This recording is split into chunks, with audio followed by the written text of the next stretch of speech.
The One Year Bible, the Living Bible Paraphrased, January 16th.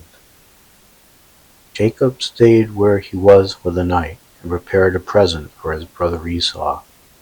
200 female goats, 20 male goats, 200 ewes, 20 rams, 30 milk camels with their colts, 40 cows, 10 bulls, 20 female donkeys, 10 male donkeys. He instructed his servants to drive them on ahead, each group of animals by itself, separated by a distance between. He told the men driving the first group that when they met Esau and he asked, "Where are you going? Whose servants are you? Whose animals are these?" they should reply, "These belong to your servant Jacob. They are a present for his master Esau. He is coming right behind us." Jacob gave the same instructions to each driver, with the same message. Jacob's strategy was to appease Esau with the presents before meeting him face to face. Perhaps, Jacob hoped, he will be friendly to us. So the presents were sent on ahead, and Jacob spent that night in the camp. But during the night he got up and wakened his 2 wives and his 2 concubines and 11 sons, and sent them across the Jordan River at the Jabbok ford with all his possessions. Then returned to the camp, and was there alone, and a man wrestled with him until dawn.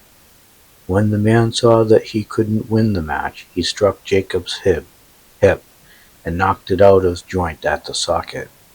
Then the man said, "Let me go, for it is dawn." But Jacob panted, "I will not let you go until you bless me."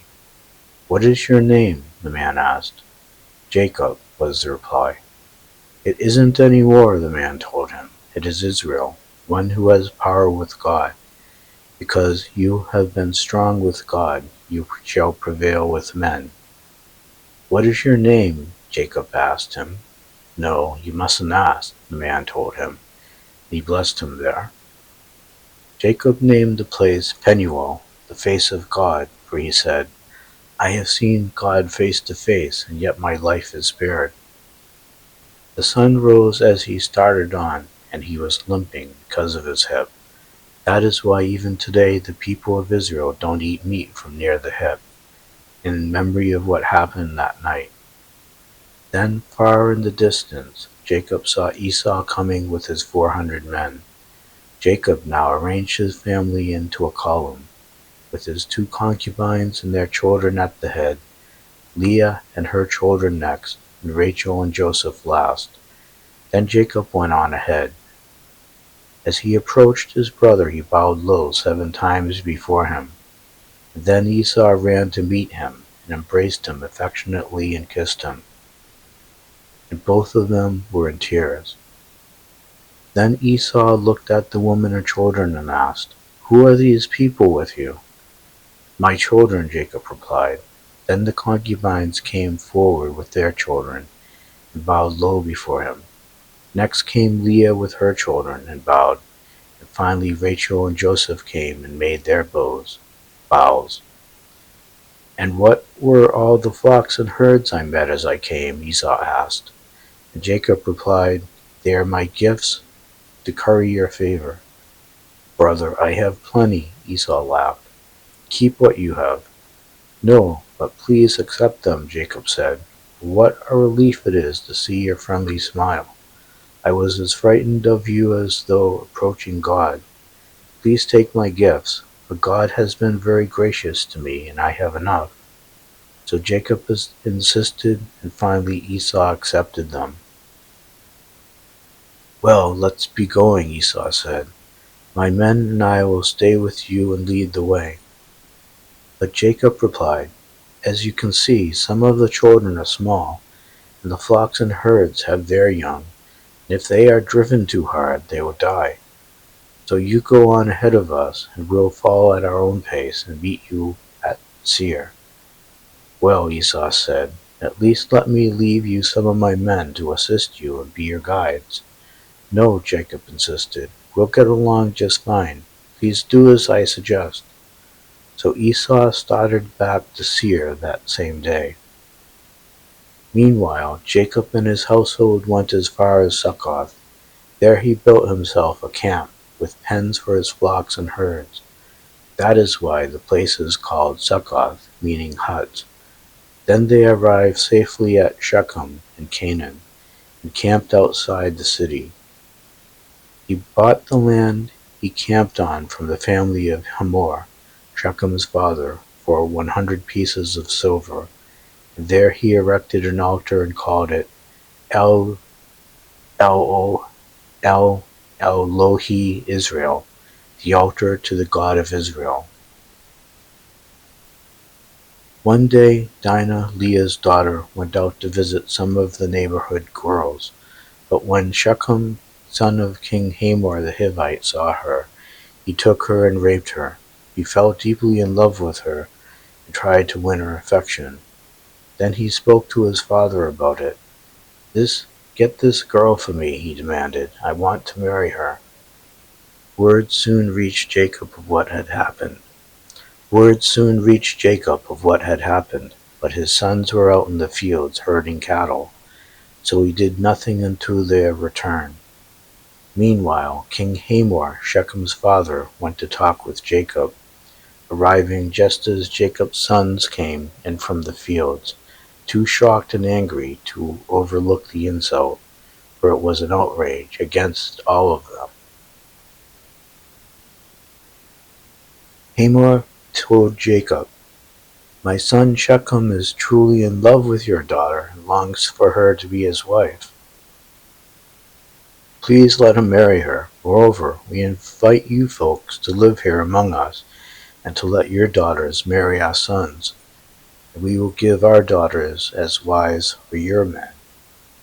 You shall live among us wherever you wish, carry on your business among us, and become rich." Then Shechem addressed Dinah's father and brothers. "Please be kind to me and let me have her as my wife," he begged.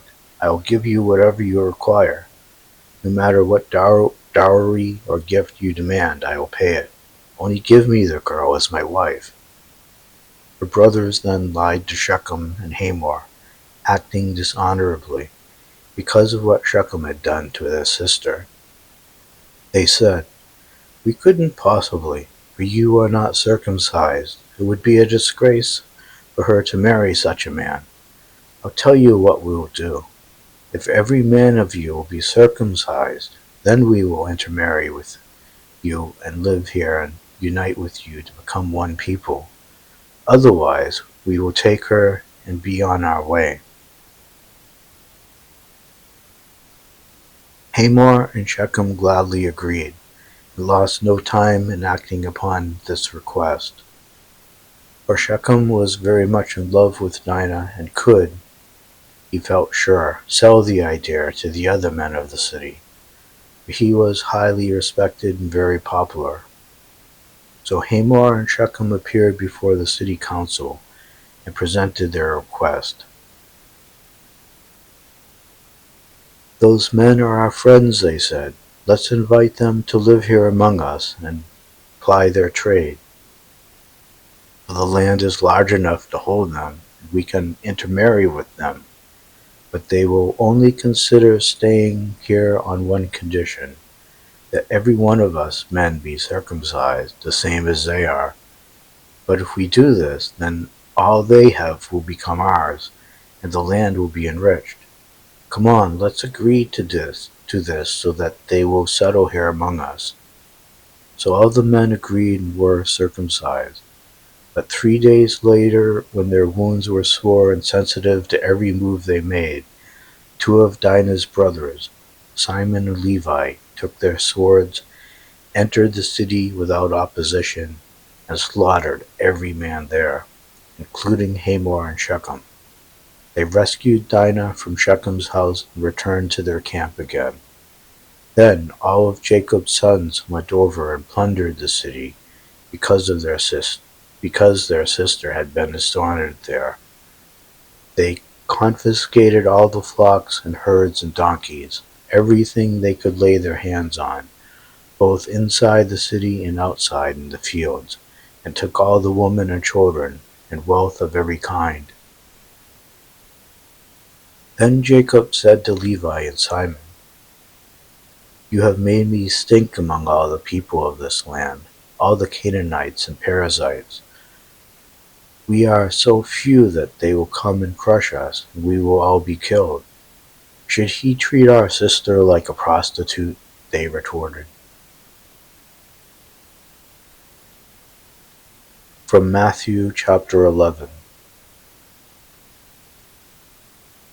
When John's disciples had gone, Jesus began talking about him to the crowds. "When you went out into the barren wilderness to see John, what did you expect him to be like? Grass blowing in the wind? Or were you expecting to see a man dressed as a prince in a palace? Or a prophet of God? Yes, and he is more than a prophet. But John is the man mentioned in the Scriptures, a messenger to precede me, to announce my coming, prepare people to receive me. Truly, of all men ever born, none shines more brightly than John the Baptist, and yet even the lesser lights in the kingdom of heaven will be greater than he is. And from the time John the Baptist began preaching and baptizing until now, ardent multitudes have been crowding toward the kingdom of heaven, for all the laws and prophets looked forward to the Messiah." Then John appeared, and if you are willing to understand what I mean, he is Elijah, the one who the prophets said would come at the time the kingdom begins. If ever you are willing to listen, listen now. What shall I say about this nation? These people are like children playing, who say to their little friends, "We played wedding and you weren't happy, so we played funeral but you weren't sad." For John the Baptist doesn't even drink wine and often goes without food. And you say, "He's crazy." And I, the Messiah, feast and drink, and you complain that I'm a glutton and a drinking man, and hang around with the worst sort of sinners. But brilliant men like you can justify your every inconsistency. Then he began to pour out his denunciations against the cities where he had done most of his miracles, because they hadn't turned to God. "Woe to you, Chorazin! Woe to you, Bethsaida! For if the miracles I did in your streets had been done in wicked Tyre and Sidon, their people would have repented long ago in shame and humility. Truly, Tyre and Sidon will be better off on the day of judgment than you.